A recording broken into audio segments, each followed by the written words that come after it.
Page 92, chapter 21.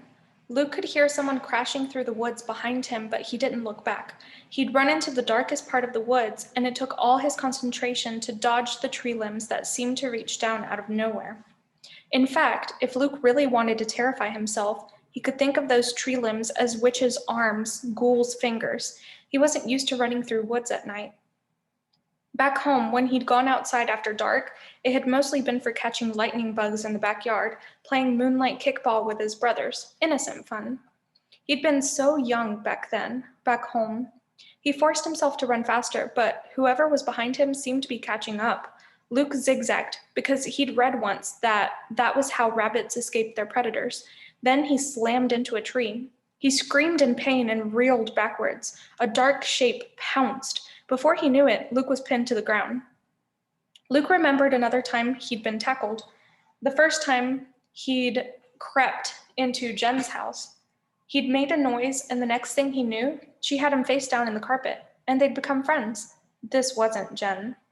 "What do you think you're doing?" a voice hissed in his ear. "Jackal boys. You go back now, during indoctrination, and they'll catch you. They'll know, and then they'll come looking for the rest of us."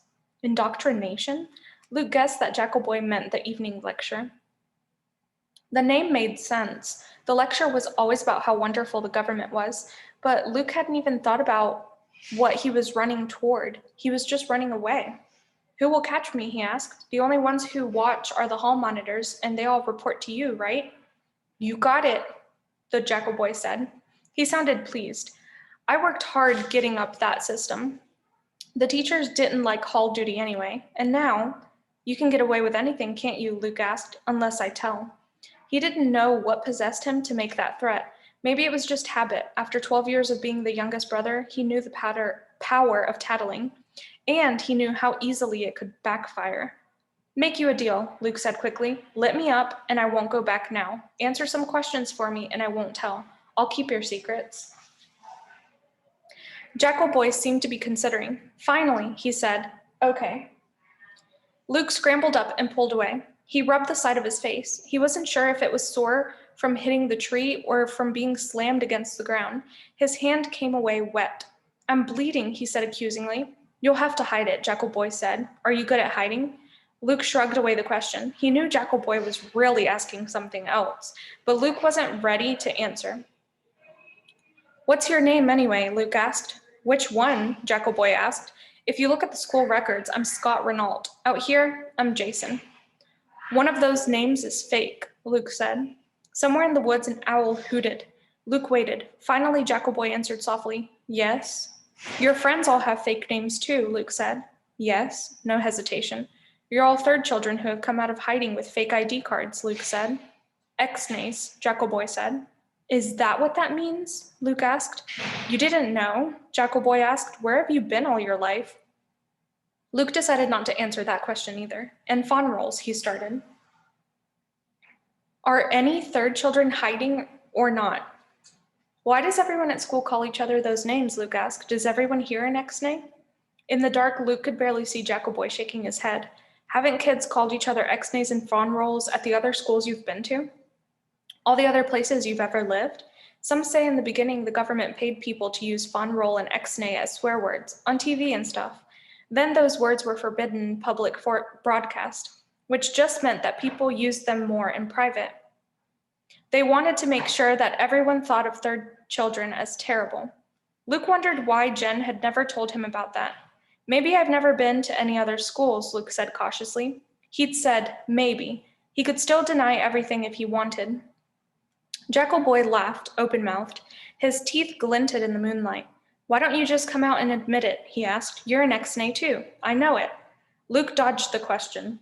"Why do you harass me every night?" he asked, "when everyone else ignores me?" "It's the procedure we developed for dealing with new boys," Jackal Boy said, "and new girls over at Harlow School for Girls. We've discovered it's hard for shadow children when they first come out of hiding. They're overwhelmed, traumatized. Think about it. They've spent their whole lives thinking it's death to be seen, and suddenly they're expected to interact with others all day long, to sit through classes with dozens of other kids, behave normally. They freak out." "Did you?" Luke asked. trying to picture Jackal Boy as the new kid, just coming out of hiding, scared of everything. His imagination failed him. Me? Jackal Boy sounded surprised. Sure, it was tough. The problem was lots of ex-nays got so panicked they'd do something really dumb. Stand up and chant their real name, start screaming, "Don't look at me, don't look at me." You know, totally lose it. Now, Hendrix has a lot of disturbed kids. Anyway. It does? Luke asked. Haven't you noticed? Jackal Boy sounded amazed. The autistic kids, the ones who rock and won't look you in the eye, the phobic kids. We've got all sorts of troubled cases in there. Ever meet Raleigh Sturgeon? There's a psycho for you. So, ex-nays can get away with some pretty wacky behavior at Hendrix.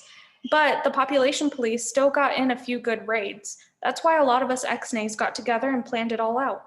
Every time a new kid arrives, we go into emergency mode until we can tell if he's an ex-nay or not. We watch. We protect. Luke remembered the hands pushing him down into the chair that first day, in his first class. But we do it all in secret. We give the ex-nay plenty of breathing room. And we pick just one person to approach him, to be a friend. Luke thought about having to chant "I am a fawn" roll 50 times, of having to do push-ups while everyone else laughed, of having to obey every single one of Jackal Boy's sarcastic commands. I thought friends were supposed to be nice to you, Luke said bitterly. Maybe that's a word I don't understand either. Being too nice to an ex-nay from the start only causes trouble, Jackal Boy said. They break down, they get weepy. They're so happy to find a sympathetic ear that they tell everything, no matter who else can hear. No ex-nays need the kind of friend who can toughen them up, like I did for you. Was that what had happened? Luke felt as overwhelmed and confused as he had on his first day at Hendrix. Listening to Jackal Boy was like it used to be listening to Jen. They were both so sure of themselves, it was hard for Luke to figure out what he thought on his own. How can you tell if a new kid is an ex-nay or not? Luke asked, stalling. We give them a test, Jackal Boy said. When they're ready, we leave a door open and make sure they see it. We stare them right in the eye. We know exactly how an ex-nay would respond, compared with a typical agoraphobe or a typical autistic kid. You've got everyone figured out, huh? Luke said. Sure, Jackal Boy asked. Can't you tell? Luke couldn't answer that question. He was feeling panicky again. In a minute, he was going to have to make a decision. With Jen, it had been easy. He trusted her right away. But he was older now, more suspicious. He knew that she had been betrayed, and he could be too. So, you gave me the usual test, he said tentatively. Did I pass? Depends on what you call passing, Jackal Boy said. He sounded cagier now, like he wasn't sure whose side Luke was on. Luke had run out of questions. Or he had lots of questions, but none of them would help him decide whether to trust Jackal Boy and his friends with a secret. It would be so nice to be able to tell, but was it worth risking his life for? Had he already risked his life by following them into the woods? Luke didn't like thinking like that. He missed Jen all of a sudden. She was always good at turning his fear into a joke. Did you know Jen? He asked Jackal Boy abruptly. Jen? Jackal Boy said, his voice suddenly exuberant. Jen Talbot? You knew her too? Luke nodded. She was my, neighbor. I went over to her house whenever I could, he said. Wow, Jackal Boy breathed. Come on. He grabbed Luke's arm and pulled him back through the woods, all the time marveling. I can't believe you really met her, in person. It's incredible. She's legendary, you know. The low-hanging tree limbs didn't seem so frightening now. Luke and Jackal Boy simply ducked, together. A couple times Jackal Boy held a branch out of the way so Luke could go first. A couple times Luke returned the favor. Jackal Boy kept rushing Luke along. They burst back into the clearing where everyone else was still sitting, not even talking. They appeared to have nothing to do but wait for Jackal Boy.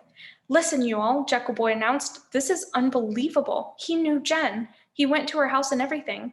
There was a flurry of questions. What was she like? Did she tell you about the rally? How did you know her? Someone produced a bag of cookies and they all passed it around like it was a party. It was a party. It was a party where they were accepting Luke into their group, just because he knew Jen. Luke did his best to answer all the questions. Jen was amazing, he said. She wasn't scared of anything, not the population police, not the government, not anyone, not even her parents.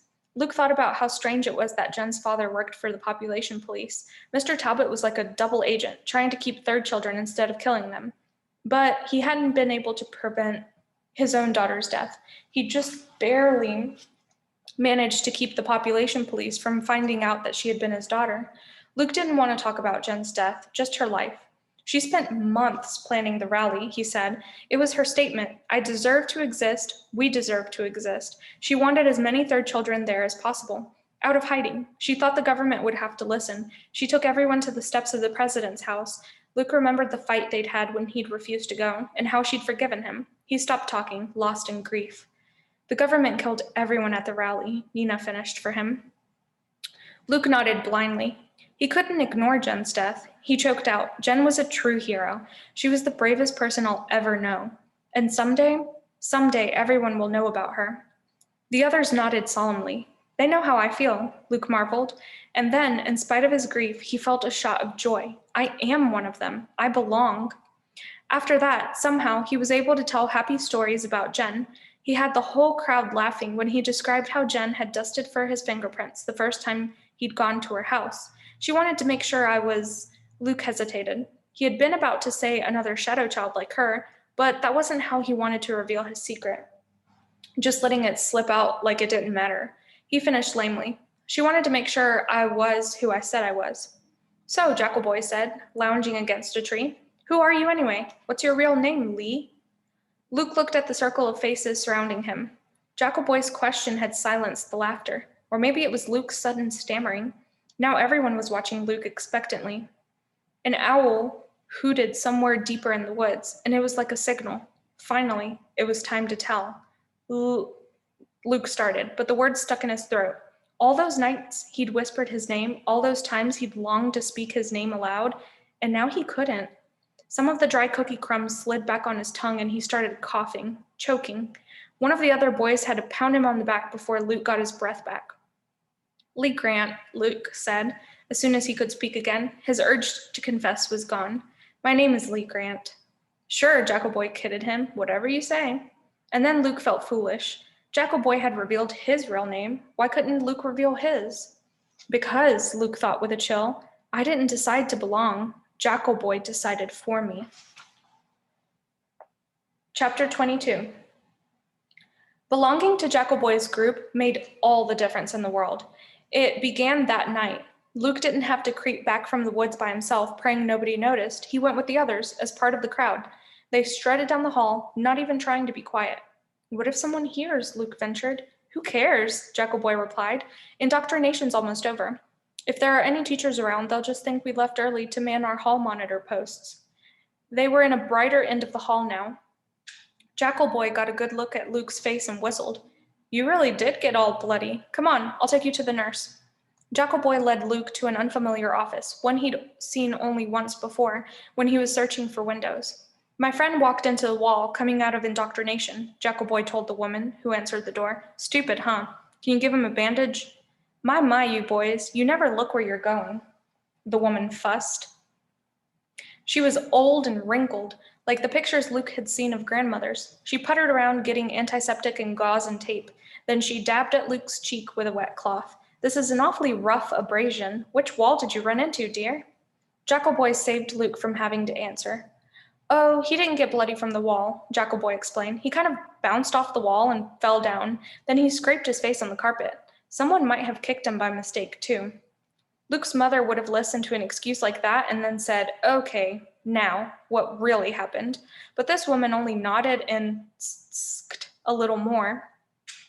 The antiseptic stung, and Luke had to bite his lip to keep from crying out. But the woman was quick, and his face was neatly bandaged before he knew it. Write your name and the time down in the log on your way out, the woman said, and be more careful the next time, all right? Jackal Boy even wrote Luke's name for him. Up in their room, Jackal Boy stretched and yawned and proclaimed, I don't feel like dealing with the new kid tonight. Let's just leave him alone. Okay, guys, he's getting boring anyway. Luke thought some of his other roommates looked disappointed, but nobody complained. In the morning, Jackal Boy said, you can have breakfast with us. We have our own table. Hall monitor privileges. But I'm not a hall monitor, Luke said. The teachers won't notice, Jackal Boy said, and maybe you will be soon. So Luke sat at a table with other boys. For once, he didn't have to force himself to choke down his oatmeal. It practically tasted good. And for the first time, Luke got a good look around the dining hall without feeling like he had to glance quickly and furtively. With clean white walls and a peaked ceiling, it really wasn't such a bad place. Can I ask you some questions? Here, I mean? Luke said to Jackal Boy. As long as you're not acting like a real ex-nay, Jackal Boy said brusquely, as if he were truly swearing at Luke. But Luke caught the double meaning. It was a brilliant code.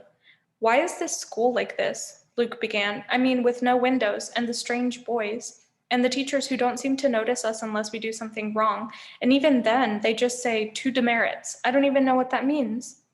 Jackal Boy pushed back his oatmeal and smirked. Confusing, huh? He asked mockingly, but he started explaining anyway. Hendrix began as an educational experiment. Back when there were the famines, people had debates about whether the undesirables in society deserved food when so many were starving. They let all the criminals die, but a bunch of bleeding heart sympathetic types said it was cruel not to feed people with mental illnesses, physical disabilities, that kind of thing. One man stepped forward and offered his family's estate to be 2 schools for troubled kids, Hendrix for boys and Harlow for girls. He said he'd feed them too. You see how well he's doing. Jackal Boy made a face at the oatmeal. They built the schools without windows because Mr. Hendrix had the idea that kids with agoraphobia, the ones scared of wide open spaces, would be better off not even seeing the outdoors. He thought they'd start longing for what they couldn't see. And he thought having windows would just overstimulate the autistic kids. But he also thought it'd be good to bring in some normal kids, like role models. Luke tried to absorb all of that. He thought about how differently Jackal Boy acted when he was explaining something, compared with how Jen had always been. Jen was always outraged, indignant over every little injustice. He could just hear her voice rising in disgust. Can you believe it? Isn't that terrible? Jackal Boy just sounded secretly amused, almost haughty. Too bad. Poor kids. Who cares? Luke swallowed another bite of lumpy oatmeal. And the teachers, he prompted, why aren't they more, involved, aware, semi-intelligent? Jackal Boy offered. Yeah, all the adults. Like the nurse last night, didn't seem very smart. And what's her name? In the office, when I was in there the first day, it was like all the students were just a pain to her. Think about it, Jackal Boy said. If you were a grown-up and you could get a job anywhere else, would you work here? We got the dregs, man, the real dregs. Luke didn't know anything about grown-up jobs. He'd never thought he would be able to come out of hiding to have one. Jackal Boy was smirking again. But it serves our purposes, all right, to have teachers who are just one step up from leckers. We can do just about anything we want. Got it? He looked around at his cohorts, the hall monitors, and soon they were all smirking too. Luke wanted to object to that word, lecker.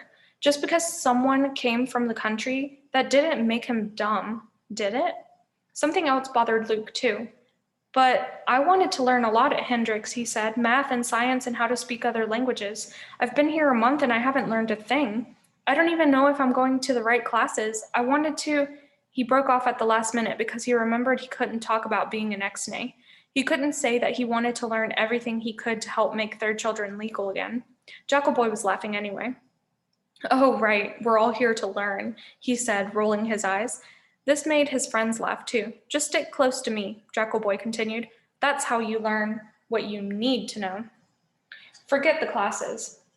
And if you're worried about grades, don't you think I know how to fix that too? How do you think we all got on the honor roll? Luke didn't know. He didn't even know what the honor roll was. But when the bell rang for the first class, he left the dining hall with Jackal Boy and his gang. He felt safe now, traveling in a pack. All the hall monitors he passed gave him knowing looks with secret nods that nobody else could have noticed. And when he hesitated between classrooms, Jackal Boy was quick to tell him where to go.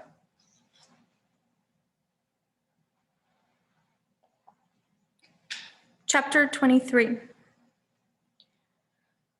Luke didn't go back to his garden by himself anymore, but 2 or 3 times a week, Jackal Boy would whisper in his ear, "Tonight," and Luke's heart would jump. Tonight meant we're going to the woods, we're meeting the girls. Each time he stepped outside, Luke would breathe in deeply, the same way a starving man gobbled down food, but he noticed that most of the others, also brave and imposing indoors, positively cowered in the open air. They squeezed their eyes shut and took halting steps forward, like condemned men walking to their executions. You don't like the outdoors, do you? Luke asked Trey, as they walked across the lawn to the woods. Trey shook his head slowly, as if moving too quickly might make him throw up. He looked a little green already. It's better in the woods, he said through gritted teeth. At least there we're covered. But Luke took another deep breath, savoring the smell of newly mowed grass and spring rain. He couldn't understand Trey. Don't you hate being cooped up all the time? Trey gave him a sidelong glance. I spent 13 years in the same room. I didn't step foot outside even once until I came here. Oh, Luke said. He suddenly saw that. For a third child, he'd been very lucky. Before the government tore down the woods behind his house and built a neighborhood there instead, he'd spent most of his time outdoors. Except for not going to school, he hadn't lived that differently from his older brothers. He couldn't imagine spending 13 years in the same room. Jen went shopping on fake passes, he told Trey. Her mother took her to playgroups. I thought other third children lived like her. I wouldn't know, Trey said. I wished. He hesitated. I miss my room. Luke felt sorry for the other boy. How many of his other new friends had basically lived their entire lives in a box? He watched Jackal Boy running ahead, then circling back to encourage the others. Jason must have been like Jen, Luke said. He must have gotten out a lot. He's not afraid of anything. No, Trey said, he's not. He says he's overcome all his hiding-related phobias, and he's only been here a few weeks longer than you. He has? Luke asked in surprise. He'd assumed Jackal Boy was a long-timer, with years of experience at Hendrix. The rest of us only started last fall, Trey continued. I think no one talked much before Jason got here. Before he could make sense of that, Luke had to remind himself all over again that Jason was really Jackal Boy. It was no wonder that Luke had been confused when he first started at Hendrix. The boys, at least the ones he hung out with now, did go by 3 or 4 different names. They might answer to the first or last part of their fake name at school, and the first or last part of their real name out in the woods. That was riskier. A few just went by initials. Trey had explained that his name just meant 3. He wouldn't tell even Jackal Boy his real name. They reached the woods, and what Trey had said finally sunk in. Wait a minute, Luke said. You mean you weren't all friends before Jason came? You haven't been meeting in the woods all along? Trey flashed him a puzzled look. Just since April, he said. Luke's mind was racing. The rally was in April, he said. Yeah, Trey said with a shrug. The girls met them then, and they started the same kind of banter. Luke had witnessed the first night.